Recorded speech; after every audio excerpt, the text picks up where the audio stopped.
Assalamualaikum warahmatullahi wabarakatuh dan salam sejahtera. Video ini telah disediakan oleh saya, Azira binti Amarabila, Adriana, Siti Nur Aisyah. Kami dari Session 40. Setiap kaum dan agama akan menyambut perayaan. Persoalannya, apakah menyambut perayaan memberi manfaat kepada negara? Menyambut perayaan dapat mengeratkan silaturahim antara keluarga dan kaum. Tun Muhammad Mahathir pernah berkata masyarakat meraihkan dan berkongsi kemeriahan perayaan pelbagai kaum dan agama merupakan petanda baik untuk pembangunan negara. Hal ini dapat mewujudkan hubungan rapat antara kaum dalam pelbagai lapisan masyarakat merayakan. Bukan itu sahaja, beliau juga mengatakan menyambut perayaan turut menyumbang kepada keamanan dan kesejahteraan negara kita dan sekaligus negara dapat dibangunkan dan memberi kebahagiaan kepada rakyat. Oleh itu, perayaan mestilah disambut oleh setiap kaum dan bangsa mengikut tarikh sambutan. Malaysia mempunyai pelbagai kaum yang menyambut perayaan, tetapi pada video kali ini akan menerangkan perayaan yang disambut oleh masyarakat Cina. Tahu tak?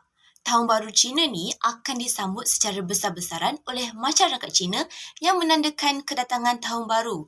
Menurut kalender mereka, masyarakat Cina percaya bahawa 12 binatang yang menaungi kalender mereka iaitu tikus, lembu, harimau, arnab, naga, ular, kuda, kambing, monyet, ayam jantan, anjing dan khinzir. Setiap binatang ini memberikan signifikasi dan tuahnya. Setiap sambutan perayaan semestinya mempunyai persediaan bagi berjalan lancar. Persediaan bagi perayaan ini dibuat sejak hari ke-24 bulan dan 12 bulan lagi. Sebelum hari tersebut, rumah akan dibersihkan dan segala hutang perlu dibayar. Manakala, pembakaran mercun pada tengah malam adalah tanda permulaan Tahun Baru. Saya pasti setiap Tahun Baru Cina tiba je, kita tak boleh tidur dengan mercun. Ada sampai keluar tengah malam tahu nak tengok bunga api. Dahsyat betul ya sambutan Tahun Baru Cina. Kalau anda nak tahu kenapa mereka membakar mercun, kerana bertujuan menghalau segala nasib malang dan yang tidak baik berdasarkan kepercayaan mereka. Pada malam Tahun Baru, semua ahli keluarga akan berkumpul beramai-ramai untuk makan bersama. Tujuannya adalah untuk mengeratkan hubungan sesama keluarga. Ahli keluarga yang telah berumah tangga akan memberi ampau kepada saudara mara dan sahabat yang belum berumah tangga. Ampau membawa pengertian kesejahteraan yang berpanjangan. Ia sejenis sampul berwarna merah dan diisi dengan sejumlah wang. Jadi ampau ni bukan kita nak kutip duit je tau. Buah limau, mandarin dan kuih bakul merupakan kewajipan yang perlu ada semasa merayakan Tahun Baru Cina. Oleh itu, setiap sambutan Tahun Baru Cina, kita yang bangsa berlainan akan menerima buah limau. Oleh mereka, ada juga yang menerima ampau walaupun berlainan bangsa. Oleh itu, walaupun berlainan bangsa, kita boleh menyambut Tahun Baru Cina. Apa yang paling menarik pada perayaan Tahun Baru Cina? Saya pasti anda semua mengetahui tarian yang sangat menarik iaitu tarian singa. Tarian singa ini dimainkan dari rumah ke rumah dan kedai-kedai untuk memberi berkat kepada mereka yang meraihkan perayaan tersebut. Saya pasti sewaktu kita sekolah dahulu, pada setiap sambutan Tahun Baru Cina yang disambut oleh sekolah, pasti ada sekolah Cina yang berlainan akan datang ke sekolah untuk memainkan tarian singa. Ia sangat menarik perhatian saya. Mari kita lihat contoh tarian singa yang paling menarik dan kreatif yang pernah saya lihat.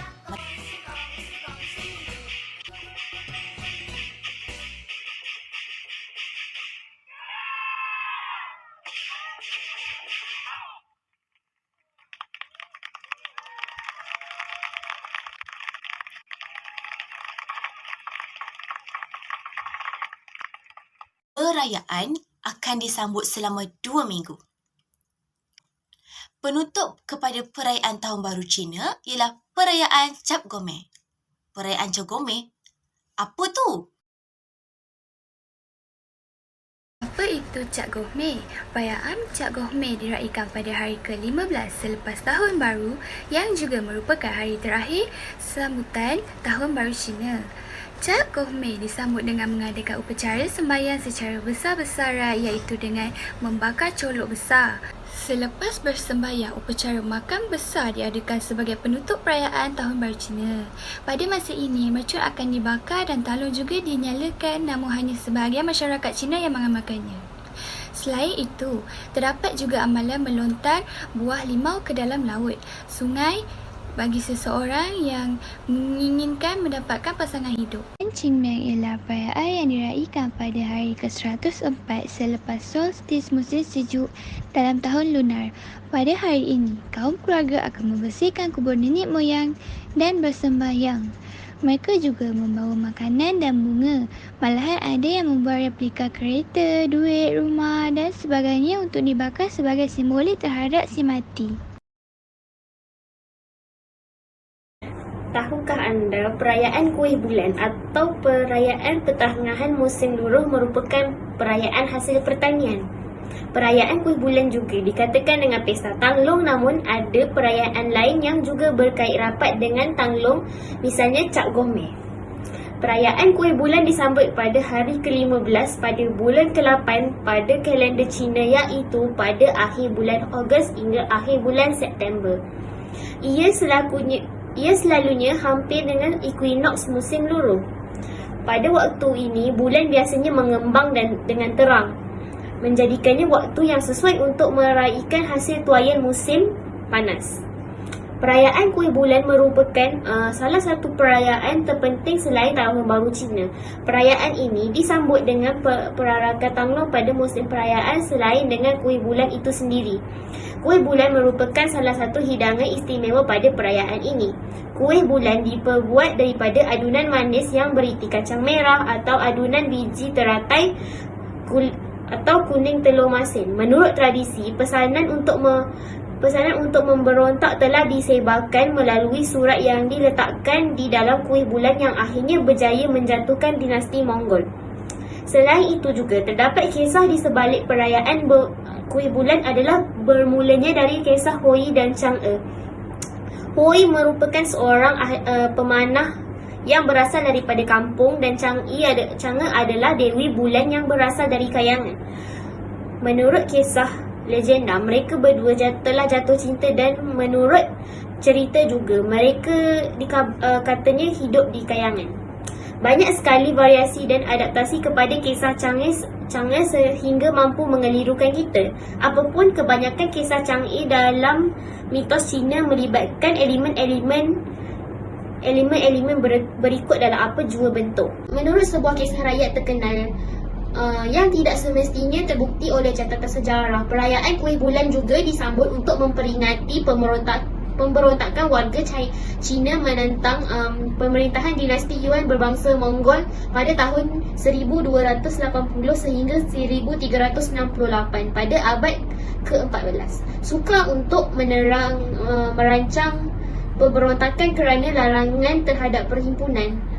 Menyedari bangsa Mongol tidak makan Kuih Bulan, maka Liu Bowen dari wilayah Zhejiang, penasihat kepada ketua pemberontak Zhu Yuanzhang, mendapat jalan mengadakan pemberontakan sempena perayaan Kuih Bulan.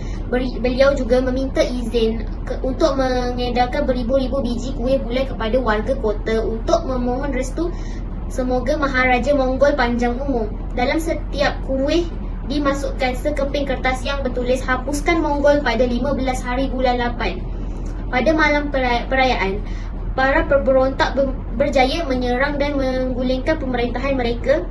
Diusuli pemerintahan dinasti Ming pada tahun 1368 sehingga 1644 di bawah pimpinan Maharaja Zhou. Semenjak itulah perayaan ini disambut di peringkat kebangsaan dengan hidangan Kuih Bulan. Perayaan Hantu Lapar atau biasanya disebut perayaan hantu ialah sebuah perayaan Cina yang disambut oleh orang Cina di merata dunia. Perayaan ini diadakan jatuh pada hari ke-13 malam ke-14 bulan ke-7 kalender Cina yang turut bergelar Hari Hantu. iaitu bulan ketujuh secara amnya dianggap sebagai bulan hantu, iaitu apabila hantu-hantu dan roh-roh termasuklah para leluhur yang lama meninggal dunia dipercayai keluar dari alam gaib. Ketika perayaan Qingming, ahli keluarga yang masih hidup memberi penghormatan kepada leluhur mereka, manakala pada hari hantu yang meninggal menziarahi yang hidup. Pada hari ke-13, ketiga-tiga alam syurga, neraka dan fana dibuka, dan pada masa ini penganut agama Tao dan Buddha melaksanakan upacara amal untuk mengubah dan membebaskan penderitaan orang-orang yang meninggal. Terdapat asal-usul tentang perayaan Hatulapa ini menurut kepercayaan orang Cina. Kepercayaan ini difahami berasal daripada unsur beberapa agama tertentu, iaitu Hari Raya Taoisme melalui ritual Zongyuan dan Ulam Bana dalam agama Buddha.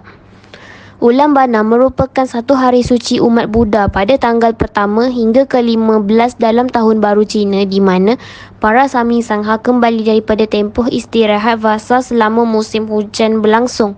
Sami-sami ini dipercayai akan mengalami peningkatan dalam kehidupan spiritualnya sehingga menjadi lahan teramat subur untuk menanam kebajikan. Para penganut agama Buddha yang memberikan persembahan kepada mereka akan memperoleh karma lebih baik daripada biasanya. Mereka juga boleh menyumbang ke pahala jasa kebaikan yang diperoleh dari persembahan tersebut untuk roh leluhur mereka serta makhluk-makhluk yang menderita di alam peta atau biasanya disebut alam hantu kelaparan. Bagi umat Buddha, ritual Ulam Bana merupakan hari di mana semua anak-anak mempraktikkan rasa hormat dan kasih sayang kepada orang tua mereka.